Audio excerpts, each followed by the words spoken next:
10 dirtiest players in football history. Football is beautiful, but it can get really dirty sometimes.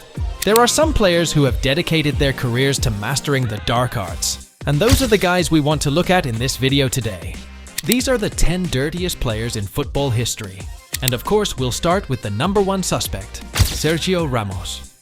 Yes, he's a very solid defender, but everyone knows Ramos loves to play dirty. A little two-footed sliding tackle here, a little dislocation of the shoulder there, and Ramos begins to feel alive. In case you doubt just how dirty he is, listen to this. Sergio Ramos has received 28 red cards in his career. Now, that's a lot. To show you just how crazy that is, Paolo Maldini only received 3 red cards throughout his career. Carlos Puyol saw 4, while Rio Ferdinand was sent off just once in his career. These are some of the greatest and hardest tackling defenders of all time. So you see, 28 red cards is actually insane for Ramos. Imagine though that Ramos is not even close to holding the record for the most red cards in football history. An individual has been dealt nearly twice as many red cards as Ramos. Whoa, crazy, huh? Are you familiar with the man? Feel free to guess in the comments section. Later in the film, we'll check to see if you were correct. But for the time being, let's examine Luis Suarez, one of the football team's dirtiest attackers. In actuality, Suarez is the dark arts master. This guy has 3 separate instances on the pitch where he bit opponents, and his play acting and diving to win a penalty is Oscar-worthy. Not to mention the reason Ghanaians still despise him, his 2010 World Cup quarter-final handball that saved the goal.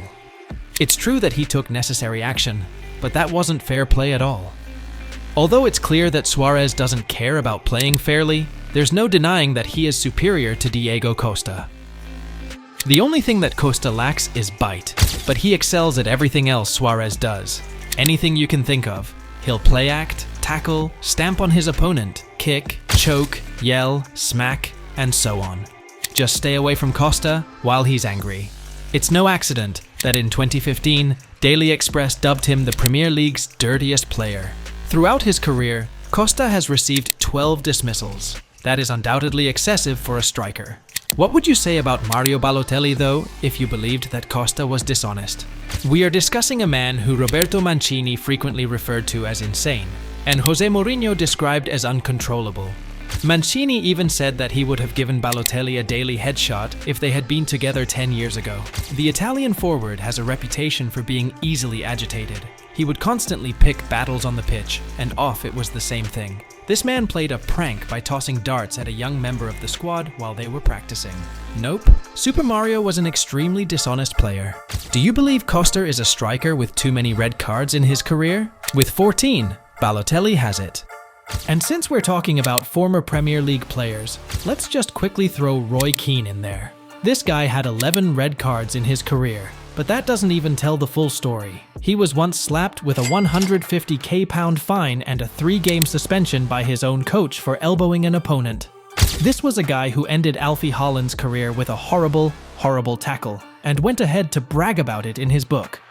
Talking about the infamous tackle which earned him an initial 3-match ban and a £5,000 fine, Keane said, "I'd waited long enough. I fucking hit him hard." For admitting this, the FA banned him for an additional 5 games and fined him an extra £150,000. But Keane still didn't apologize. In fact, he maintained that he had no regrets about the tackle. Nah, it really doesn't get dirtier than this.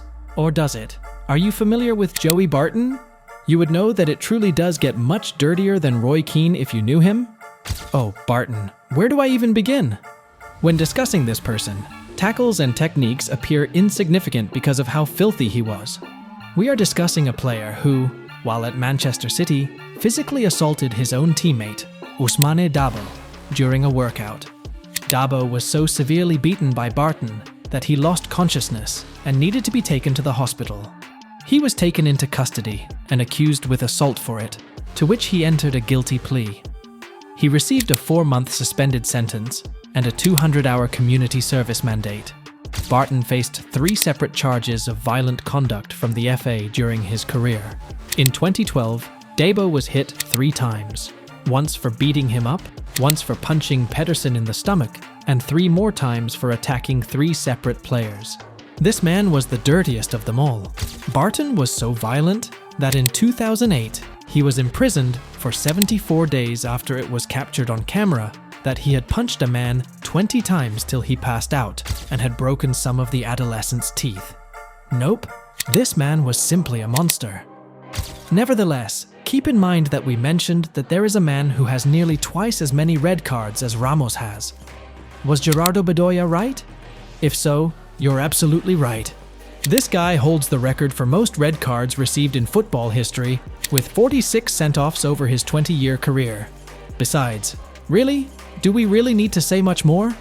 There is nothing fair about your game if you average more than 2 red cards in a professional career year. Not surprisingly, he goes by the moniker, The Beast.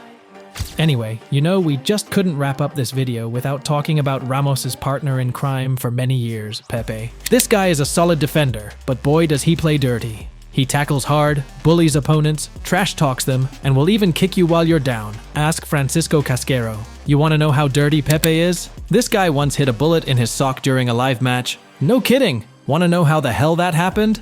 Go check out this video. We tell the entire story there. Another really dirty centre-back is a man called Kevin Muscat. You may not know him, but your favorite players do. And they think he's a piece of shit. Ashley Young said Muscat threatened to break his legs if he went past him ahead of his first ever professional match as a teenager. In that game, Muscat ended up getting sent off for stamping on Young's teammate. 3 months after this incident, he elbowed Adam Hughes and got suspended for it. The day he came back from that suspension, he made a horrible tackle on Adrian Zara, which earned him an 8-game suspension. Nah, Muscat was just too dirty. There's a reason Ian Wright called him a lowlife and a nobody, and Martin Granger called him the most hated man in football. As you can see though, we had to mention Gennaro Gattuso to finish this film. As anyone who saw the Italian play would attest, he was a tough, hard-tackling, nasty midfield player who frightened no one. This is the person who gave Zlatan a face slap. That should be enough to demonstrate Gattuso's fearlessness. And who can forget the 2011 Champions League skirmish between him and Spurs coach Joe Jordan? Gattuso headbutted the coach following the game after grabbing Jordan by the throat and pushing him to the sidelines. Oh, Gattuso, so unclean, so bold. Do you know of any other dirty players? Put names in the comments section. See you in the following one. Goodbye.